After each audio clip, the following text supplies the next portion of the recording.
আসসালামু আলাইকুম। আমি বিএম ফসিদুল মাহাতা বলছিলাম। আজকে কথা বলবো ইন্টারেস্টিং একটা টপিক নিয়ে। আমরা যারা সেলসে জব করি তাদের অনেকেই ধারণা মার্কেটিং এ তেমন কোনো কাজ কাম নাই। এট দ্য সেম টাইম আমরা যারা মার্কেটিং এ কাজ করি আমরা ধরে নিই সেলস ডিপার্টমেন্টে তেমন কোনো কাজ কাম নেই। সেলস এক অর্থে অনেক বড় একটা বিষয়। At the same time marketing এর একটা পোর্টফোলিও হচ্ছে বা একটা সাব ব্রাঞ্চ হচ্ছে সেলস। সো মার্কেটিং তার চেয়েও বড় একটা বিষয়।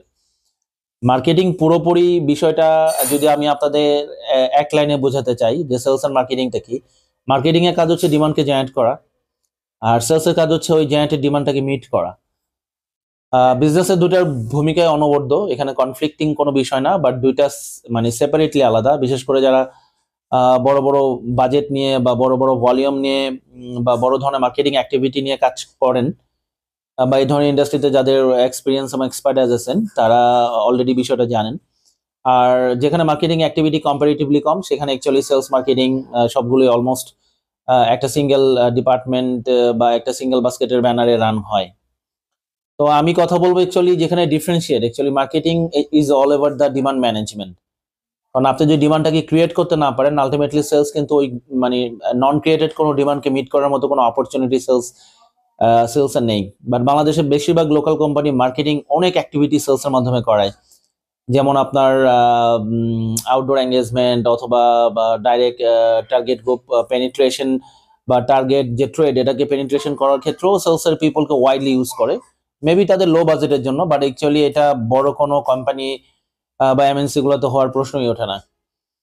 তো আমি যেটা বলতে চাচ্ছি সেটা হচ্ছে যে মার্কেটিং আসলে বৃহৎ একটা বিষয়। এটার প্রচুর ব্রাঞ্চেস এবং সাব ব্রাঞ্চেস রয়েছে এবং এটার অ্যাক্টিভিটি রেসপন্সিবিলিটি অনেক হাই। একটা প্রোডাক্ট একটা প্রোডাক্ট ইনোভেশন থেকে শুরু করে তার ব্যাক এন্ডের research, packaging, target group penetration, communication এবং এটা লং রান এটা সাস্টেনেবিলিটি, এই সব দায়িত্ব কিন্তু আলটিমেটলি মার্কেটিং এর। সো মার্কেটিং কে ছোট করে দেখার কোনো সুযোগ নেই। At the same time marketing নিয়ে একটা ইন্টারেস্টিং জিনিস আমি আপনাদের সাথে শেয়ার করতে চাই।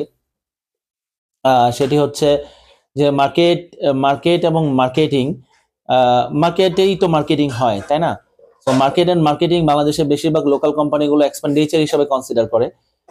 তো থিংস যে ভিডিও দেখার পরে আপনারা মার্কেটিং অ্যাক্টিভিটি গুলো আপনারা ইনভেস্টমেন্ট হিসেবে কনসিডার করবেন, তাহলে আপনারা বেটার ফিডব্যাক আপনারা পাবেন, এ বিষয়ে কোনো সন্দেহ নাই। আচ্ছা, আরেকটা চমৎকার প্রশ্ন আমি আপনাদের কাছে রেখে যেতে চাই। আমাদের অনেকেরই ধারণা যে বিষয়টা খুবই ইন্টারেস্টিং, সেটা হচ্ছে ভলিউম লিডার কি actually brand leader? Volume leader সে একটা ইন্ডাস্ট্রিতে আপনার 100 কোটি টাকা একটা অপরচুনিটি আছে বা মার্কেট সাইজ আছে, ওখানে একটা স্পেসিফিক কিছু ব্র্যান্ড ভলিউম লিডার, মানে হোয়াট ডাজ ইট মিন, মানে এক্স্যাক্টলি ভলিউম লিডার কি সে কি মার্কেট লিডার বা ব্র্যান্ড লিডার? এই প্রশ্নটা খুব সুন্দর একটা প্রশ্ন আমি আপনাদেরকে করলাম। দেখা যাক কমেন্ট বক্সে এটার অ্যান্সারটা কি হতে পারে। আমি আবারও বলছি যে ভলিউম লিডার কি আলটিমেটলি ব্র্যান্ড লিডার কিনা, বা ভলিউমের সাথে ব্র্যান্ডের সম্পর্কটা কোথায়?